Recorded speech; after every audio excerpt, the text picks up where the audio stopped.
Hi there, this is Book of the Day. I'm Chloe Veltman. We've all been there, doing something for a friend, colleague or family member just to be nice when you're really not feeling it. In her new non-fiction book, F Approval, You Don't Need It, Scottish therapist Lizzie Moult says you know what to this way of moving through the world. In this interview with Peter O'Dowd, host of WBUR's Here and Now, Moult shares tips and tricks for how to become more intentional and genuine in responding to others' desires and requests. My personal favourite? Can't help you, because I'm off to the beach. This message comes from Schwab. Everyone has moments when they could have done better. Same goes for where you invest. Level up and invest smarter with Schwab. Get market insights, education, and human help when you need it. Support for NPR and the following message come from Boll & Branch. Turn your bed into a sanctuary this fall with their buttery, breathable bedding. Enjoy 15% off your first set of sheets at BOLLandbranch.com with code NPR. Exclusions apply. Here's a hypothetical situation that might sound familiar. Let's say you have a friend who's moving, and he asks you for help on a Saturday morning when you have plans to do something that you've really been looking forward to. But you don't want to hurt your friend's feelings, so you say, yeah, sure, I can help. Why did you do that? Well, you might be a people pleaser, and your urge to make people happy could be making you sick. Lizzie Moult is a therapist based in Scotland. She was a people pleaser. Her upcoming book is called F Approval, You Don't Need It. Lizzie, welcome. Hi, how are you? I'm doing well. I love the title of your book because I feel like no matter how this interview goes, it's going to be fine. Who cares what people think? It always makes me smile, the title, every time. I'm like, yeah, I just did say that. Yeah. So look, Lizzie, why do people pleasers say yes when they want to say no? So why we do it is go back to like when you're a super little kid. So probably around the 1.5, 2-year-old mark, you start learning to eat, say, at the table with your family. You know, maybe mum and dad are like, yeah, go pick up the spoon, get the food in your mouth, and they're applauding you. You start picking up these like messages of like, if I do something right, I'm going to get the response from the people around me. And when we want a positive response, we do more of that because we love seeing other people happy. Now, as we get older, we start using people-pleasing as a form of protection. We use people-pleasing to, I guess, not experience anything difficult. No one likes to be uncomfortable. We don't like confrontation. The feeling of being uncomfortable and upsetting somebody is our greatest fear. We will do the thing to make them happy. So that yes to like your friend moving when you've really, really been like, I wanted to go to the beach or whatever it was, you say yes because the fear of doing it and letting that person down is far greater because that's the thing. You're looking at them. You're not looking at you anymore. So I use the example of helping a friend move when you want to go to the beach. What are some other signs or examples? Generally, it's saying yes to a lot of things that you don't want to do. So I'm an overworker. Like when I was in my 20s, like I'd always say yes to the extra shift. I'd always say yes to covering someone who was off sick because I couldn't let my boss down. Like could never take a sick day. That's a really good sign of a people pleaser. Generally, people pleasers don't like to share what's actually happening. So no matter how they're feeling, they're always fine. They're always good. Everything is fine because they're not like listening to themselves. So you just used this example from your own life. I'm curious what your journey with this has been like. Was there one moment or a series of moments where you realized, oh gosh, I need to stop doing this? The biggest one, one was I was running an event I was putting on this big thing for like 100 women and I had all these speakers lined up and I came down to the day like, right, I'm going to do the timetable. I'm going to like map it all out. And I'd realized that I had left no room for me to even present my own like event. I was like, are you kidding me? Why would I do that to myself? Because I was putting everyone else first. These were friends who I knew and, just thought like it would be really great if all these extra people came in on board when in fact I didn't need to. So let's talk about how that situation, putting other people's needs above your own, what does that do to your mental health, to your relationships? So in relationships, quite often you're hiding a lot of your own truth because you're too scared to express it. You don't want to actually share that, oh, it'd be really nice to go to the beach today because it's going to be a nice sunny day. And I live in Scotland, so for those who've ever been to Scotland, it rains a whole bunch. So not to share that. Go when you can. Yeah. You really have to. If I didn't share that with my partner, I'm then starting to become frustrated and resentful because I feel like I can't share my own truth as such. That your own identity, in a way, is not shining through. Yeah. No. Yeah. You can't admit your own truth.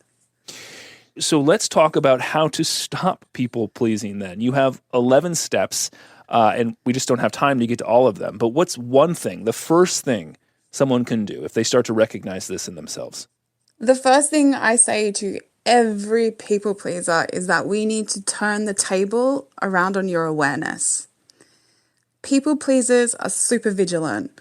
They are constantly reading, assuming, and guessing what other people are doing. What people pleasers don't have is the ability to actually experience their own full scope of emotions, body's reactions, and things. You just don't take notice of it. So what I get people to do is I call it like 5 minutes of mindfulness. To sit somewhere where they have no distractions, no phone, no nothing, and just sit there. Now, it's probably one of the most hardest things you can do because it's so not normal. We live in such a busy world. So to sit for 5 minutes in our own self is difficult. But in that, you get to then learn how am I actually feeling? How am I responding to the weather today? How am I responding to what I'm just thinking about? Because when we're people pleasing, we don't even consider that. We're just like, we're just waiting for the smile. We're waiting for the yes. We're waiting for their reaction, not listening to our own. But this all seems really difficult to do. You started earlier in the conversation, you said that it starts when we're babies and our parents are feeding us, So these are deep, entrenched habits. Yeah. How do you start to etch away at that? Well, that sitting with yourself for 5 minutes is a really good start. The reason being is it teaches you about yourself. So yes, that's a part of it. But then if you wanted to scratch this, the next layer off, it's going back to those beliefs that we have. So for example, so if I eat everything on my plate, I am a good human, say for example. Because when I was a kid, my parents were like, you have to eat everything. And so when I did, it pleased them. Right. So me as an adult, I have to reassess those beliefs of, do I actually need to clear everything off my plate in order to be finished, to be full, to be what? Because they're no longer making the rules for my life, You have to assess each belief that you have. Here's another reason I think this might be difficult. Because if you've been someone who always says yes throughout your life, what happens when you start to say no? I'm wondering if the people in your life are starting to wonder, well, who is this person? I want them to say vampires. Yes. Yeah. Boundary vampires. They exist. Wow. So these are the people who don't take no for an answer. One of the best tricks I give to everybody is to get a one-liner and to stick to it. So again, example, a friend asks you to go to help them move house, and your response should actually be, I can't, I'm off to the beach. So you could negotiate from there. So using that classic one-liner can help the boundary vampires because they don't want to hear your truth over and over again because they just want you to hurry up and say yes because that's what they're used to you doing. So there's an adjustment period, and it does take time with some relationships where you start asserting your own beliefs and your own truth as such. And what happens in someone's life when they start to do that, when they assert their own beliefs and their own identity? What does that do for you? I think it opens up endless possibilities. So if you finally decide that you, I don't know, want to go to a yoga class and that's your new weekly ritual or whatever it is, you're showing up for yourself, and it brings more self-confidence. And then that filters into like every single area of your life because you're just giving yourself that one little thing. But then it slowly becomes more of those things. And it's not that, when we end people pleasing, we become selfish. It's actually about fulfilling some of the things that we need to do as humans to thrive. That could be self-care. It could be like a project. It could be anything. Yeah. Well, Lizzie Moult, author of the upcoming book, F Approval, You Don't Need It. Thank you very much. I don't need approval. You don't need approval. Nobody needs approval. Thanks for reminding us, Lizzie. Appreciate it. No worries.